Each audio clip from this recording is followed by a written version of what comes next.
Tun sahur, and this is the reason why I killed Bombadillo Crocodilo. He flew over my homeland, the Forstini forest, and dropped bombs, not out of necessity, for fun. The explosions destroyed everything, even my son, baby Tun. In that moment, the peaceful part of me died. I swore revenge. For 6 months, I trained, alone, wounded, full of hatred. I became stronger, faster, merciless. Then I found him, Bombadillo Crocodilo. We fought. The air burned, and I finished what he had started. But that wasn't the end.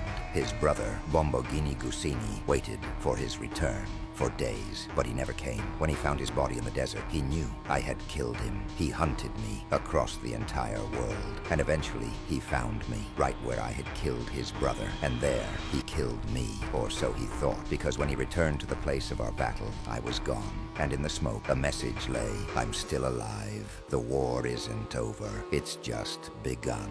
I will conquer the world.